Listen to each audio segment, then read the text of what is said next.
गौतम बुद्ध की सर्वश्रेष्ठ कहानियां। गौतम बुद्ध हर दिन अलग अलग जगह प्रवचन देने जाते थे। ऐसे ही एक दिन वह किसी गांव में प्रवचन देने के लिए गए हुए थे। वहां पर वह लोगों को प्रवचन में यह बता रहे थे कि जीवन में क्षमाशीलता और सहनशीलता की बहुत बड़ी कीमत होती है। यह दोनों ही चीजें कीमती गहने के समान होती है। फिर बुद्ध ने धरती माता का उदाहरण देकर भी समझाया कि जैसे धरती माता इतने मनुष्यों का भार सहकर भी सहनशील बनी रहती है, ठीक उसी प्रकार से हम इंसानों को भी धरती माता से यह खास गुण सीखना चाहिए। धरती माता कभी भी क्रोधित नहीं होती है। ठीक उसी प्रकार हम मनुष्यों को भी क्रोध करने से सदैव बचना चाहिए। सभी लोग गौतम बुद्ध की बातों को ध्यानपूर्वक सुन रहे थे। सभी को उपदेश सुनने में बहुत आनंद आ रहा था। लेकिन उस सभा में शायद एक इंसान ऐसा भी था जिसे गौतम बुद्ध की बातों को सुनकर गुस्सा आ रहा था। वह आदमी अत्यंत क्रोधित दिख रहा था। उसे ऐसे क्रोधित देख दूसरे लोगों को परेशानी हो रही थी। वह अपनी जगह से उठा और खड़ा होकर जोरों से बोलने लगा कि बुद्ध, तुम ढोंगी बाबा जैसी बातें करते रहते हो। तुम लोगों को गलत बातें सिखाते हो। तुम्हारी इन झूठी बातों की वजह से लोग सही रास्ते से भटक रहे हैं। तुम ऐसे झूठे उपदेश देना छोड़ दो, नहीं तो तुम लोगों की नजरों में गिर जाओगे।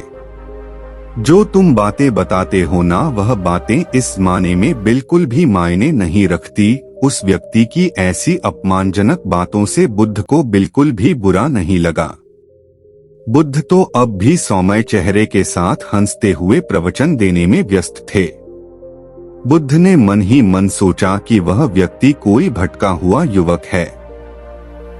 बुद्ध को इतना शांत देखकर उस युवक को बहुत अजीब लगा। उसने सोचा कि आखिर बुद्ध उसकी बातों का प्रत्युत्तर क्यों नहीं दे रहा है।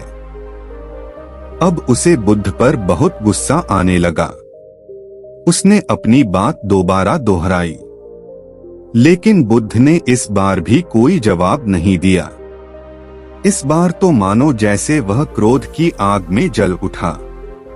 वह अत्यंत क्रोधित होकर बुद्ध के पास आया। उसने बुद्ध को अपशब्द कहे और अंत में बुद्ध के वस्त्र पर थूक फेंक दिया। क्रोध करने वाले उस व्यक्ति को ना जाने अब क्या हो गया था कि अगले दिन जब वह नींद लेकर उठा तो उसे अपने कल के किए हुए व्यवहार पर बहुत पछतावा हो रहा था। उसे अपने पर शर्म आ रही थी कि कल जिस तरह का व्यवहार उसने बुद्ध के साथ किया था वह कितना शर्मनाक था। उसने सोचा कि काश अगर वह कटु शब्द नहीं बोलता तो ज्यादा अच्छा रहता। उसे अंदर ही अंदर ग्लानि खाई जा रही थी। उसने उसी वक्त यह फैसला लिया कि वह बुद्ध से मिलने जाएगा और उनसे माफी भी मांगेगा। फिर वह बुद्ध से मिलने घर से निकल पड़ा। लेकिन जैसे ही कल वाले स्थान पर पहुंचा तो उसने देखा कि बुद्ध तो वहां पर थे ही नहीं। उसने गांव वालों से बुद्ध के बारे में पूछा तो पता चला कि बुद्ध तो कल शाम को ही इस गांव से दूसरे गांव की ओर निकल पड़े थे। फिर तो वह बिल्कुल भी समय ना बर्बाद करते हुए दूसरे गांव के लिए निकल पड़ा।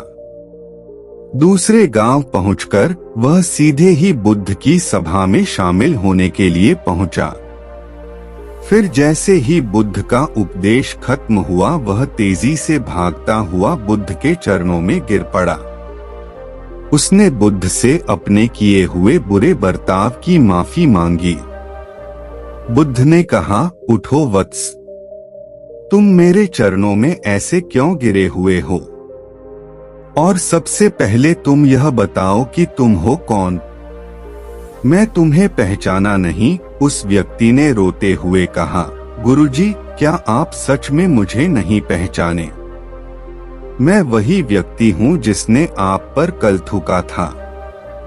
बुद्ध ने बड़ी सी मुस्कान के साथ जवाब दिया, वत्स, क्या तुम कल की घटी उस घटना को अभी तक अपने मन में लेकर बैठे हो? मैंने तो चंद पल में ही वह बात अपने दिमाग से निकाल दी थी। अगर तुम अभी भी वही बात लेकर बैठे हो तो कृपया करके उसे त्याग दो, क्योंकि लंबे समय तक बुरी भावनाओं को मन में रखने से खुद का ही बुरा होता है। वह आदमी फिर से बुद्ध के चरणों में गिर पड़ा और बोला, गुरुजी, मैं प्रण खाता हूँ कि मैं आगे से कभी भी गुस्सा नहीं करूँगा। मैं अपने हृदय में प्रेम और करुणा रखूंगा। मैं हर पल क्षमाशीलता और सहनशीलता के सिद्धांत को अपनाऊंगा। बुद्ध ने उस व्यक्ति को अपने गले से लगा लिया। वह हमेशा के लिए बुद्ध का शिष्य बन गया।